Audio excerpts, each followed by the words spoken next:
தென்னாடுடைய சிவனை போற்றி என் நாட்டவர்க்கும் இறைவா போற்றி. ஐந்து கரத்தனை ஆணை முகத்தினை இந்தின் இளம்பரை போலும் ஏற்றனை நந்தி மகந்தனை ஞான குழந்தனை குந்தியில் வைத்தடி போற்றுகின்றன. இன்று நாம் காணவிருக்கும் பதிவு மூளை அண்டு கம்ப்யூட்டர். இந்த அமைப்பில் மூளையினுடைய செயல்பாடுகள் எப்படி உள்ளது, ஒரு கம்ப்யூட்டரினுடைய செயல்பாடுகள் எப்படி உள்ளது அப்படிங்கிறது ரெண்டையும் கம்பேர் பண்ணி இன்னைக்கு நம்ம பேச போகிறோம். முதல்ல நம்ம ஒரு சில விஷயங்களை மூளையில் பற்றி பார்ப்போம். இந்த நம்மளுடைய மூளை அப்படிங்கிறத ஒரு டிவிடியில் ரெக்கார்ட் பண்ணுறதாக வச்சுக்குவோம். கிட்டத்தட்ட அது எவ்வளவு நம்மளுடைய மூளையில் ரெக்கார்ட் பண்ணலாம் அப்படின்னு பார்த்தீங்கன்னா, பதிவுகளை சுமார் ஒரு 300 ஆண்டுகள் தொடர்ந்து ஒரு தொலைக்காட்சியில் ஓடிக்கிட்டு இருக்கிறத பதிவு பண்ணுனா, நல்ல தரமான வீடியோவாக பதிவு பண்ணுனா எந்த அளவுக்கு பதிவு பண்ண முடியுமோ அந்த அளவுக்கு நம்மளுடைய மூளையில் அந்த டேட்டாவை கலெக்ட் பண்ண முடியும் அப்படின்னு நம்மளுடைய விஞ்ஞானிகள் சொல்கிறாங்க. அதே போல் நம்மளுடைய மூளையில் அதை அளக்கக்கூடிய கருவி அப்படிங்கிறத பெட்டாபைட் அப்படின்னு சொல்கிறாங்க. இந்த பெட்டாபைட் அப்படிங்கிறது என்ன அப்படின்னு பார்த்தீங்கன்னா, கிட்டத்தட்ட ஒரு பெட்டாபைட் அப்படிங்கிறது எத்தனை அப்படின்னு வச்சுக்காங்களேன். அதனுடைய கணக்கு அப்படின்னு பார்த்தீங்கன்னா, சுமார் ஒரு 1000 டெராபைட் கொண்டது ஒரு பெட்டாபைட் அப்படிங்கிறாங்க. இப்போ இது நம்ம இப்போ இந்த கால்குலேஷன் நம்மளுக்கு கொஞ்சம் தெரிஞ்சிருக்கணும். அப்போ அந்த கால்குலேஷன் நம்மளுக்கு கொஞ்சம் தெரிஞ்சிருந்தால் இன்னும் ஈஸியாக அதை பற்றி நம்ம புரிஞ்சிக்க முடியும். அதாவது ஒரு ஜிபி அப்படிங்கிறது நம்ம செல்களில் இப்போ பார்க்குறோம் இல்லையா, செல்களில் பார்க்கும்போது ஒரு ஜிபி 2 ஜிபி அப்படின்னு சொல்கிறோம் இல்லையா. அப்போ ஒரு ஜிபி அப்படின்னா எவ்வளவு அப்படின்னு பார்த்தீங்கன்னா 1024 எம்பி கொண்டது தான் ஒரு ஜிபி. அதே மாதிரி 1024 ஜிபி கொண்டது தான் ஒரு டெராபைட். அப்போ ஒரு டெராபைட் 1000 டெராபைட் கொண்டது ஒரு பெட்டாபைட் அப்படின்னு சொல்கிறாங்க நம்மளுடைய விஞ்ஞானிகள்.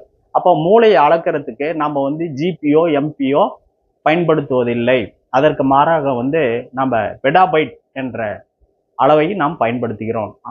இப்படி தான் நம்மளுடைய விஞ்ஞானிகள் அதை பயன்படுத்துகிறாங்க. சரி, இந்த ஒரு பெட்டாபைட் அப்படிங்கிறது ஒரு குறிப்பாக நம்ம எப்படி தெரிஞ்சுக்கிறது அப்படின்னு பார்த்தீங்கன்னா, ஒரு 5000 பில்லியன் பக்கங்கள் கொண்ட ஒரு புத்தகம் இருக்குல்ல, அந்த மாதிரி 2.5 மடங்கு கொண்டது மூளையினுடைய பதிவு. அந்த அளவுக்கு மூளையில் பதிவு பண்ணலாம் அப்படின்னு சொல்கிறாங்க.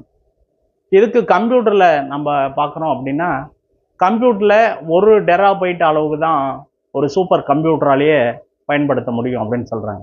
அப்போ மூளை இதை விட 1000 மடங்கு கொண்ட டெராபைட்டுகளை நம்மளுடைய மூளையில் இந்த ஸ்டோரேஜ் பண்ண முடியும் அப்படின்னு சொல்கிறாங்க. அதே மாதிரி இந்த பெரிய டேட்டா கலெக்ஷன் சென்டர் இருக்கிற மாதிரி அந்த ஒரு பெரிய டேட்டா சென்டருக்கு ஈக்குவலானது ஒரு ஆளினுடைய ஒரு நபரினுடைய மூளை அப்படின்னு விஞ்ஞானிகள் சொல்கிறாங்க. அப்போ மூளை எந்த அளவுக்கு நமக்கு பெரியதாக இருக்குது அப்படிங்கிறத நம்மளால் உணர முடியும்.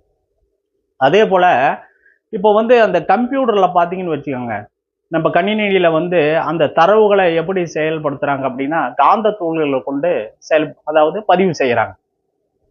அந்த சிப் அப்படிங்கிறது என்ன, இந்த காந்த தூள்களால் கொண்ட ஒரு இது மூலியமா தான் அவங்க அந்த சேமிப்பு பண்ணுறாங்க. ஆனால் மனித மூளையில் எந்தனுடைய அடிப்படையில் தகவல்கள் சேமிக்கப்படுகிறது அப்படின்னு பார்த்தீங்கன்னா, அங்கே நியூரான்கள் தான் கொண்டு அந்த மூளையில் தரவுகளை டேட்டாவை நம்மளுடைய நினைவுகளை சேமிக்கப்படுது அப்படின்னு சொல்கிறாங்க.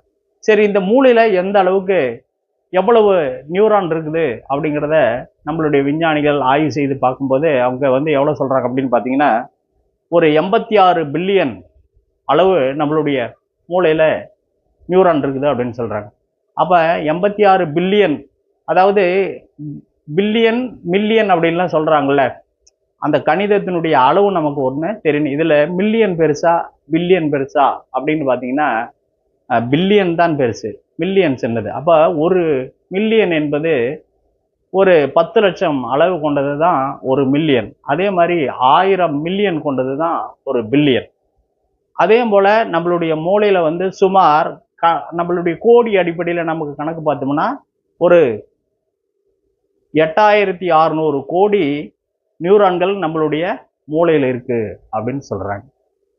அதே மாதிரி இன்னொரு விஷயம் அப்படின்னு பார்த்தீங்கன்னா, இந்த கம்ப்யூட்டரில் உள்ள தரவுகளை சேமிக்கிறதுக்காக அதாவது சேமிக்க வைக்கப்படணும் அந்த டேட்டா சர்வர்னு சொல்கிறாங்கள்ல, அந்த இடத்தினுடைய மிகப்பெரிய ஒரு டேட்டா சர்வருக்கு ஈக்காலானது நம்மளுடைய ஒரு மனிதனுடைய மூளை அப்படின்னு சொல்றாங்க. இப்போ எந்த அளவுக்கு மூளையினுடைய தரம் ஒரு மனிதனுக்கு எவ்வளவு அளவு உள்ளது அப்படிங்கிறத இதன் மூலயமா நம்ம தெரிஞ்சுக்கிறோம். ரெண்டாவது இன்னொன்று பார்த்தீங்கன்னா, இந்த டேட்டாவை வந்து எப்படி அப்படின்னா 0 to 1 பாயிண்ட் பைனரி கோட் அப்படிங்கிற அடிப்படையில் தான் பயன்படுத்துகிறாங்க. அப்படி பார்த்தீங்கன்னா ஒரு கம்ப்யூட்டரில், ஒரு சூப்பர் கம்ப்யூட்டரில் 1 டெராபைட் இருக்கிறது மிகப்பெரிய விஷயம். ஆனால் நம்மளுடைய மூளை அதுக்கு சமமாக, அதுக்கு போல 1000 மடங்கு டெராபைட் கொண்டது தான் நம்மளுடைய மூளை அப்படின்னு நம்மளுடைய விஞ்ஞானிகள் சொல்கிறாங்க. சரி சார், இப்போ இந்த நம்மளுடைய மூளையில் இப்போ கம்ப்யூட்டரில் வந்து ஜிபி எம்பின்னு சொல்கிறீங்க, அதன் மூலயமா வந்து பதிவாகுது. அதுக்கு வந்து மின்காந்த அந்த காந்த தூள்கள் மூலயமா பதிவாகுது அப்படின்னு சொல்கிறோம்.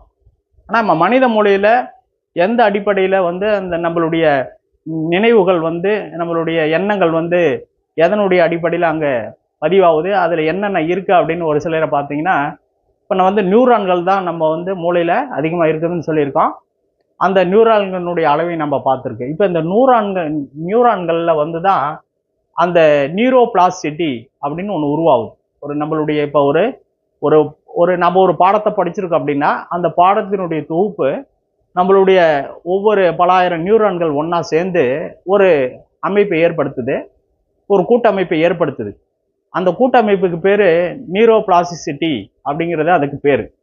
இந்த ஒவ்வொரு நியூரான்களுக்குள்ளேயும் இருக்கிற அந்த உரை, அந்த மையலின் உரைன்னு சொல்லக்கூடியது ரொம்ப ஸ்ட்ராங்காக இருந்ததுன்னா, அது ரொம்ப நாளைக்கு அந்த தரவுகள், இந்த செய்திகள் நம்மளுடைய மனதில், அதாவது மூளையில் நிற்கும். அதனுடைய அமைப்பு நமக்கு வந்து சரியாக இல்லை, தரவாக இல்லை அப்படிங்கும்போது அது வந்து நம்மளுக்கு வேகமாக பிரிஞ்சு போயிடும். அதனால் வந்து அது நமக்கு ஞாபகத்துக்கு வராது அப்படின்னு நம்மளுடைய விஞ்ஞானிகள் சொல்கிறாங்க. இப்போ இதுக்கு உதாரணம் நம்ம எப்படி சொல்லலாம் அப்படின்னு பார்த்தீங்கன்னா, ஒரு சாதாரணமாக ஒரு மண் ரோடு இருந்ததுன்னா, ஒரு குறிப்பிட்ட காலம் பயணிச்சுட்டு அதுக்காம தொடர்ந்து பயணிக்காமல் விட்டுட்டோம்னு வச்சுக்காங்க, அந்த பாதை வந்து எதுக்கும் செப்பனிடாமல் போயிட்டோம்னா அதுக்கு எதுக்கும் பயன்படாது. மறுபடியும் அதை வந்து நம்ம வந்து ஆள் வச்சு செதுக்கி அதை எல்லாமே பயன்படுத்துறதுக்கு கொஞ்சம் வேலை செய்யணும். அப்போ தான் அது மறுபடியும் பயன்பாட்டுக்கு வரும். ஆனால் இதுவே வந்து ஒரு ரோடை வந்து மண் கொட்டி ஜல்லி போட்டு நல்லா தார் போட்டு நீட்டாக வச்சுருந்தோம்னா அது நம்மளுக்கு எப்போதும் பயன்பாட்டுக்கு வரும். இப்படி தான் வந்து நம்மளுடைய மூளையில் உள்ள நியூரான்களை வந்து அந்த மையலின் உரை பாதுகாக்குது. இப்போ நம்ம சாதாரணமாக நம்ம வீட்டில் இருக்கிற ஒயரிங்கில் பார்த்தீங்கன்னா, உள்ள ஒரு தாமிர கம்பி போகும், மேலே வந்து ஒரு பிளாஸ்டிக் ஒயர் இருக்கும். அப்போ அந்த பிளாஸ்டிக் ஒயர் எந்த அளவுக்கு நம்மளுக்கு வந்து அது பாதுகாப்பாக இருக்கோ அந்த அளவுக்கு தான் நம்மளுக்கு அந்த கரண்ட்டு சப்ளை நம்மளுக்கு நல்லபடியாக வந்து வரும்.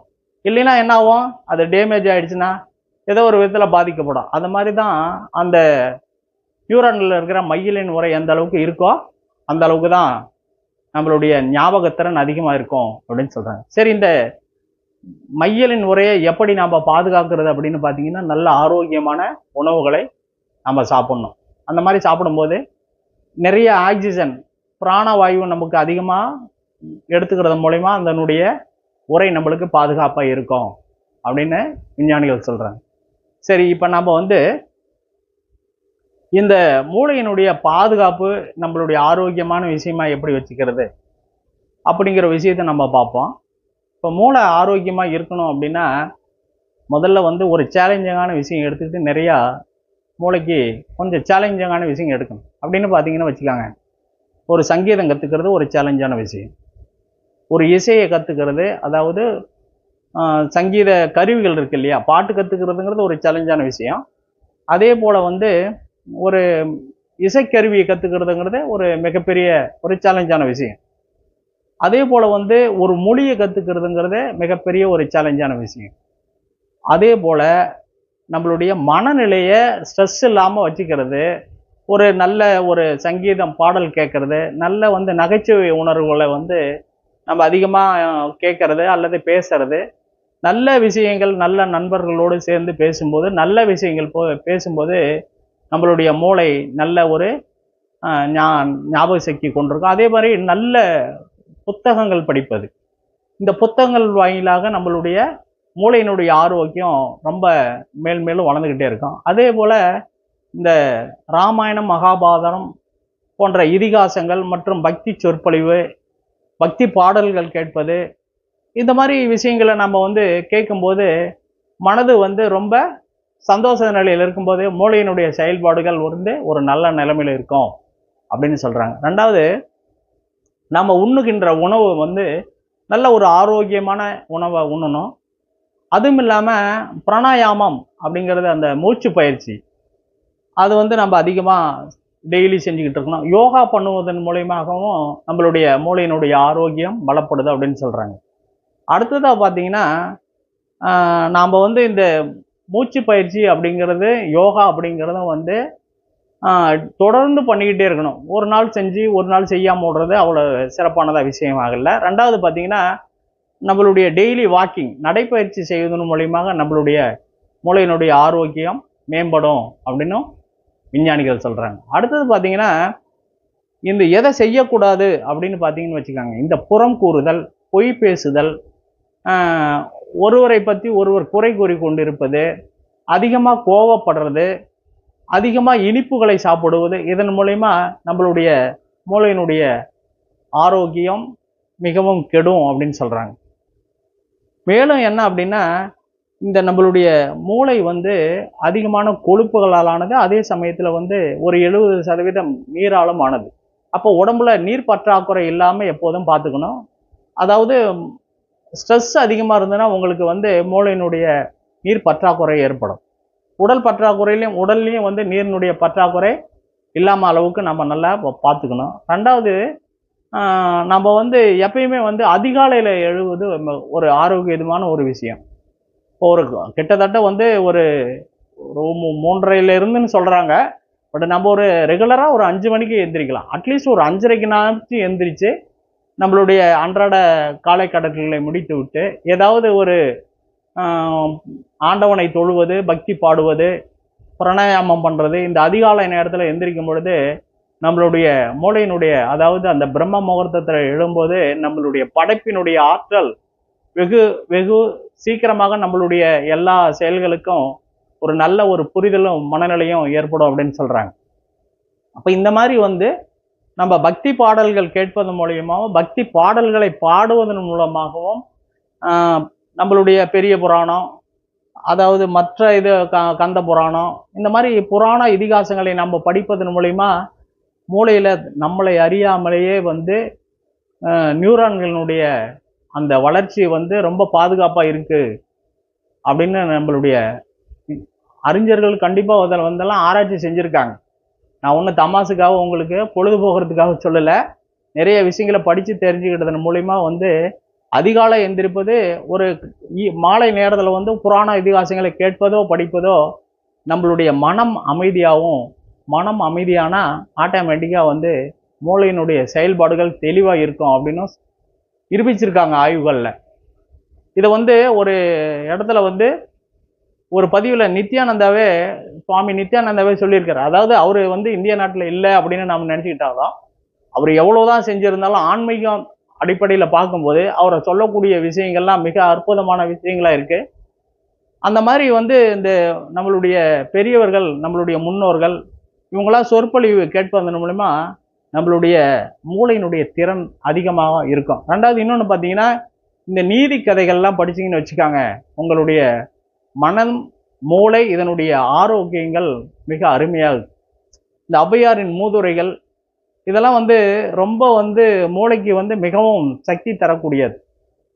இந்த மாதிரி விஷயங்களை, நிறைய விஷயங்களை நம்ம டெய்லி ஒரு புத்தகத்தை ஒரு நல்ல புத்தகமாக வாங்கி டெய்லி ஒரு 10 பக்கம் படித்தா கூட போதும், நம்மளுடைய ஞாபகத்திறன் அதிகமாக இருக்கும். ரெண்டாவது பார்த்தீங்கன்னா, இந்த செல்லை பார்க்கறது. இந்த செல்லில் என்ன பண்ணுறாங்க அப்படின்னா, செல்லை பார்க்கறதுல ஒன்றும் தப்பு இல்லை. ஆனால் அந்த ஸ்கிப்பு பண்ணி விட்டுக்கிட்டே போகும்போது என்ன ஆகும்னா, மைண்டில் எதுவுமே நிற்காது. ஒரு விஷயம் மைண்டில் ஏற்றணும், அதை ஏற்றி அதை பாதுகாக்கணும். அப்போ தான் வந்து அது நமக்கு வாழ்க்கையில் பயன்படும். சும்மா வெறுமனே அதை ஸ்கிப்பு பண்ணி விட்டுக்கிட்டே போயிட்டுன்னு வச்சுக்காங்க, எந்த பிரயோஜனமும் கிடையாது. அதே போல் வந்து நீங்கள் தொடர்ந்து வந்து ஒரு படுக்கிறதுக்கு ஒரு 2 மணி நேரத்துக்கு முன்னாடி வரைக்கும் மேக்சிமம் வந்து இந்த செல்லை பார்க்காம இருக்கிறது நல்லது. ஏன்னா இந்த கண் வந்து அந்த வெளிச்சத்தை பார்த்துக்கிட்டே இருக்கும்போது இரவுல வந்து உறங்கிறதுக்கான ஒரு சுரபியை வந்து சுரக்க ஆரம்பிக்கும். அந்த சுரப்பி வந்து அந்த இருட்டு கட்ட ஆரம்பிக்கும் போதே அது லைட்டாக சுரக்க ஆரம்பிச்சு 7-8 மணி ஆகும்போது தொடர்ந்து சுரக்க ஆரம்பிக்கும். அந்த நேரத்தில் வெளிச்சம் அதிகமாக கண்ணுக்கு பட்டதுன்னா அந்த ஹார்மோன் சுரப்பி ரொம்ப கம்மியாக சுரக்க ஆரம்பிக்கும். அந்த நேரத்தில் பார்த்தீங்க அப்படின்னா உங்களுக்கு தூக்கத்தினால் வருவதற்கு ஒரு கஷ்டம் இருக்கும், அல்லது தூக்கம் வந்ததுன்னா கூட அந்த மைண்ட் செட்டு வந்து சரியான தூக்க நிலைக்கு போகிறதுக்கான வாய்ப்பு மிகவும் குறைவாக இருக்குது. அப்போ காலையில் எந்திரிக்கிறதுக்கு கொஞ்சம் உங்களுடைய மனநிலை வந்து ஒரு மாதிரியான மனநிலை இருக்கும். அதனால தான் சொல்கிறாங்க அப்படின்னா தூங்கும்போது குறைந்தது ஒரு 2 மணி நேரத்துக்கு முன்னாடியும் வந்து செல்ஃபோனில் நீங்கள் பார்த்துக்கிட்டு இருக்கிறது உங்களுடைய மனநிலையை கண்டிப்பாக பாதிக்கும். ஏன் அப்படின்னா அது பின்னாடி வந்து யார் எது சொன்னாலும் உங்களுக்கு ஒரு மன உளைச்சலை தர மாதிரி ஒன்று இருக்குது. அதனால் முடிஞ்ச அளவுக்கு அதை தவிர்த்து கொள்வது நல்லது. மீண்டும் ஒரு பதிவில் சந்திப்போம். வாழ்க வளமுடன், வாழ்க வையகம். நன்றி, வணக்கம்.